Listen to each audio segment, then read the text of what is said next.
for you, Al. Caitlin Clark and the Fever, one of the hottest teams in the W, having won 8 of their past 10 games and clinching a playoff spot earlier in the week. But tonight they go up against the equally hot Minnesota Lynx. Al, tell me this. How dangerous are the Fever heading into the playoffs? Incredibly. I would not want to face this team. This is a team that at the beginning of the year, the hope was they could maybe sneak into the postseason and end their 7-year postseason drought. Not only are they not sneaking into the postseason, they're Cupid shuffling into the postseason at this point. And you mentioned it. They have the hottest streak since the Olympic break. Caitlin Clark is playing outside of herself, but on top of the fact that she's shooting 48% from the field. Over 9 dimes a game, and a large part of that is because her teammates are delivering. Kelsey Mitchell had 7 straight games with 20-plus points, which is a franchise record. You're seeing Lexi Hull, who was a defensive specialist, get inserted into the starting lineup, and now all of a sudden she can't miss from deep. They have figured this thing out. They can get their defense together, which of course wins championships, I've heard. This could be a very dangerous team. Absolutely, and Stephen A. should be taking his victory lap. You've been championing her since day one. All right, back to the NFL. The Indiana Fever made the playoffs. They didn't play last night, but thanks to Las Vegas with a win over Chicago and Phoenix with a win over Atlanta, the Indiana Fever have their first playoff berth since 2016. 2 years ago, their home attendance was 1,800 fans. Their average this year, home attendance, is 17,000. That's almost 10 times. And, of course, the big difference is Caitlin Clark. I think she should be up for MVP. Rookie of the Year, foregone conclusion. But I think MVP. Now, I'm going to look at this the way I did with Michael Jordan. Now, she's not the Michael Jordan of her sport as far as athleticism, playing, dominating. But A'ja Wilson is the best player in the game. Not even a debate. But I'm talking about value now. Value to a franchise, value to a league, getting your team in the playoffs. They had the number 1 pick. They were the worst team last year. And there is value that I can attach to that. Now, that might not fit in the categories that everybody would consider for MVP. I'm talking about value. Michael Jordan was the most valuable player every single year because of what he meant to his team and what he meant to the league. And, oh, by the way, winning 6 titles. Can't argue with that. Caitlin Clark may not win titles. Las Vegas is still a great team. But the fact that she is doing what she's doing and at a very high level, it's now commonplace where she'll go for 26 and 12. I mean, those are great numbers for any player, no matter how long you've been in the league. She's learned how to play the game, and she said, I had to learn how to play the WNBA way. But also, she needed a rest. She needed a rest after the season in college basketball. A month later, she's playing games, and she's playing against really good teams, and then they stacked the schedule up front so everybody got to see her play. She struggled. And I said, second half of the season, look out, and that's exactly what's happened for her and her backcourt mate, Kelsey Mitchell. She's wonderful, too. You talk about offense. You're going to get 50-plus points a game out of your backcourt. Pretty impressive. Yes, Marvin? So if you have an MVP vote, do you give Caitlin Clark a second place MVP? Okay. Yes. A'ja Wilson's MVP. Correct. But once again, I'm talking about the totality of somebody's value.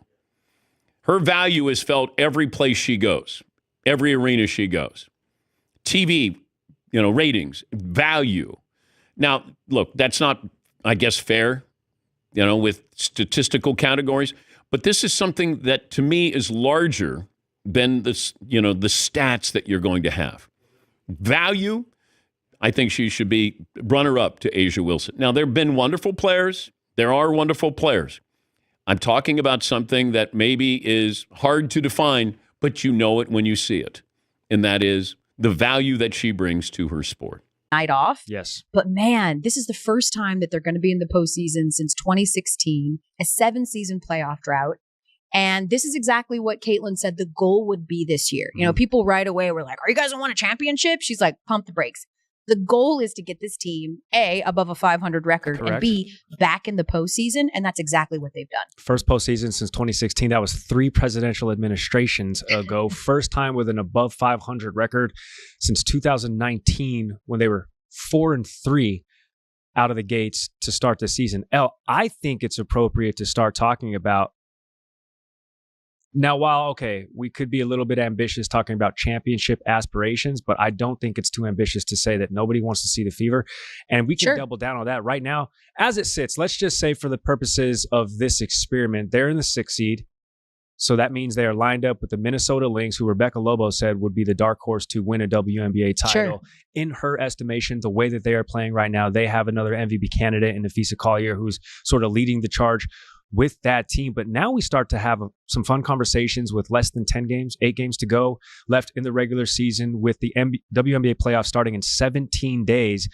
Talking about the cat and mouse game between the Fever, the rest of their schedule, and where they want to potentially fall in this seeding bracket, right? Like, are they going to take some games off at the end of the year because they play the Dallas Wings, who they just beat earlier in the week? They smoked them. And then they play the worst team literally in the league next to the Los Angeles Parks in the Washington Mystics. Like, is this where they downshift potentially? Or you say no to that because of the way that they're playing right now? And they have 2 more games against the Las Vegas Aces, to which we've already sort of talked about, well, the Aces aren't who we thought they were until they get to the playoffs. Like, there's so many other storylines heading into the playoffs now that are pretty interesting with what we are going to see or not see from them. Well, let's just set the table for what those standings look like right now for the folks that are listening that don't know. You mentioned it, that the Fever are locked in at the 6th seed right now.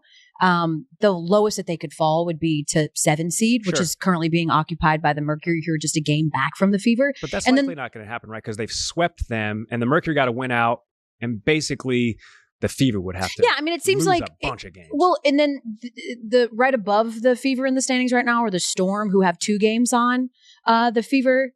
The Storm, I think, just looking at their schedule, have a little bit of an easier schedule than the Fever do. The Fever as a whole, after the Olympic break, had, at least according to our metrics, the easiest schedule. But the next 3 games are a gauntlet for the Fever. For sure. The next 3 games, the Fever have to face the Lynx tomorrow night on Friday night. That is a huge game for all the aforementioned reasons. They still have to face the Dream, who are a team that right now are battling with the Chicago Sky for that final. And you know what's so funny about that is, like, they have to play the Dream, and although we've pitted this whole the Sky and the Fever hate one another, there's not going to be any bigger Indiana Fever fans when the Fever play the Dream than the Chicago Sky. Right. Because they are neck and neck for the 8th and final playoff spot. So they need all of the help that they can possibly get. Wait, no. Why don't you throw out what you just proposed? Should the Fever let the wet, Gary? Hey, yo, I did say Caitlin Clark. I mean, listen. Should the Fever let the Dream win? Is that what you said? I said, should they head into this game strategically and maybe rest some players that otherwise wouldn't be rested? Why? Huh? Why? The Fever aren't scared of the Sky. The Fever have beat the Sky 3 times this year. Can I throw in? Oh wait, actually, and then who's that third game that you mentioned? This next gauntlet. So they've got the Lynx, then the Dream, then the Aces, then the Wings. Very winnable. One of the worst teams in the league. And then they've got the Aces twice, back to back. That's crazy. Back to back, and then they'll close out the season with the Mystics. So those last 2 games, I'm with you. If you want to take a respite, a break, a little bit of take the pump the brakes a little bit, maybe try and rest some people, that's fine. I don't think you want to do that if you're the Fever. Mm-hmm. Like, here's the thing about the Aces. They are not who we thought they were at the beginning of the year, but they still have championship pedigree. Mm-hmm. They still have the ability to turn it on. They still have 4 Olympians on that team, right? Like, they are tried and true, proven champions, and they've got the league MVP on their team and a finals MVP. And like, they've got what they need. I didn't know they traded for Caitlin Clark. That's crazy. You said MVP. No, that's crazy. Wild. The Fever are still a young team who, as we mentioned, haven't been in this spot. They look like they grew up right before our eyes. Yeah, like they're still a young team who is riding so much momentum right now. Mm-hmm. In any other year, if Caitlin comes right out of college and has the sort of gauntlet run that she's had to have, I would say, yeah, rest her. Get her some. They had the Olympic break. She had a month off, which is a huge part of why you're seeing so much of this team be re-energized too. She got to rest. They got to rest. They got to work together. They got to work on defense. They got to work on schemes. They got to practice together. They got to watch film together. They got to just be together, build team chemistry. That's important too, what's happening off the court. I don't think that you want to do that in this situation. I think you want to ride the hot hand, especially for a team that is young and doesn't have a ton of sort of seasoned vets to show them the playoff way. So I think you don't pump the brakes. Okay. Maybe you consider it for that last game against the Mystics, but in particular because I believe that the Aces are the only team that the Fever have not beat yet. Sure. And whether we think that the Aces are as dominant as they were in the past or not, they are still the defending two-time champs. That is a great measuring stick game. That is a great confidence booster. That is a galvanizer. You beat the Aces. Mm-hmm. Hell, let's just pipe dream it. You beat the Aces twice back to back. Like, that is the kind of momentum, the kind of moxie that you want to carry into the postseason. And then you could have a better case and more credentials to sort of fall back on, like, hey, we ran through the gauntlet, we beat who we were supposed to beat, or at least who we knew we were going to see in the playoffs, to see where we measure up against, whether it be the Lynx this week or the Aces back to back. The juicy thing that I'm picturing based off of the rest of this schedule, though, is the Fever 6, Seattle 5. So if the Fever continue their winning ways, which they're the hottest team out of the break, 5, 6 straight, 8 of their last 10, if they somehow find their way into the 5th spot, then the WNBA playoffs start, and then it would immediately turn around and be an Aces, Fever, best of 3 out of the gate. Yeah. 4-5. Which would be sick. Hey, is that on our air? That is a rating. That's on our air, right? You know we got yes. Let's go. Let's go. Hey, Fever, get to that 5 seed. Let's go. Daddy needs a new shirt. Or a handful of them.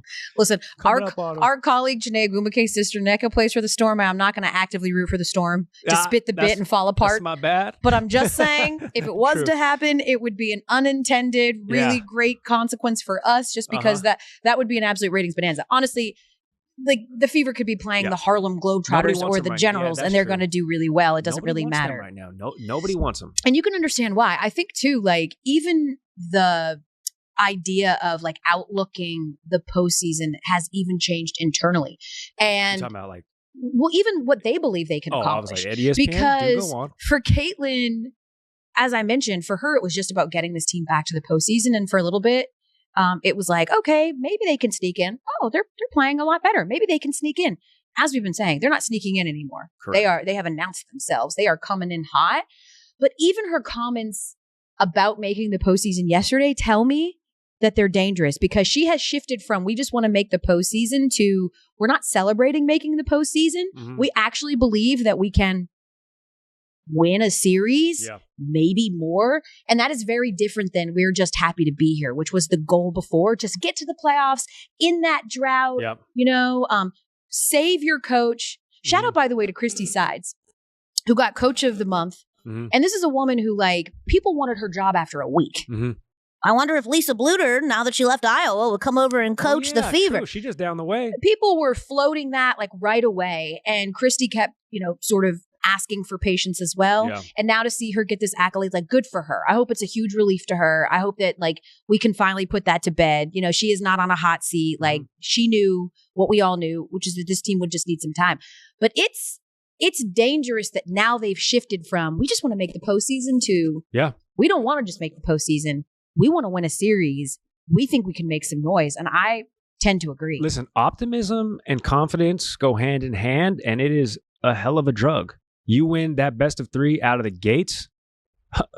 Imagine if they paired up against the Aces and knocked out the defending champs to get into the semifinals. Then at that point, right away. And then it's just 4 teams, right? So you got a 25% chance of winning it. Yeah. I like that the WNBA gets right to it. The NBA is like, we're going to have a 3-month playoff. The W is like, nah, series. Brad. You win one series, you are real, real close to being in the title. Like, we had 8 teams in the playoffs. What if we told you we're going to expand it to 10? And then we're going to have a playoff game to get into the playoff games. Yeah. And then we're going to have an in-season tournament too. That's correct. And when LeBron retires, we're going to do away with all of that, because the Lakers, at that point, will have no chance of being a top 10 team in the Western Conference. When he retires, we'll go back to just 8. We'll call it good. Nice and tidy. So anyway, I think that we've exhausted in terms of what Caitlin Clark has done, what she continues to do. It's a scary team that nobody wants to see. Fortunately, we have the ability to see her for the next a little over half a dozen times in the regular season, and she's going to continue breaking records. The 100 triples, the triple doubles. She's going to get another one before the regular season ends. Kelsey Mitchell continuing to lead the team in scoring. And Warriors take a season-altering gamble following free agency departure. Chris Paul's tenure with the Golden State Warriors lasted just 58 games, making his departure sting more than that of veteran Klay Thompson. But in terms of direct impact on the court, the Warriors may feel Paul's absence even more next season. This isn't just about their respective performances last year, but about how the team reshaped its roster this offseason. Golden State Warriors are taking a major risk by not adequately replacing Chris Paul after his free agency exit. While Thompson had a more prominent role and averaged nearly twice the points, the deeper metrics reveal something telling. The Warriors actually performed better when Thompson was off the court, and they thrived when Paul was in the game. After Thompson's departure, the Warriors moved quickly, securing viable replacements in DeAnthony Melton and Buddy Hield, two solid options for the five-time All-Stars role. However, when the team waived Paul's non-guaranteed contract, allowing him to sign with the San Antonio Spurs, their response was puzzlingly minimal.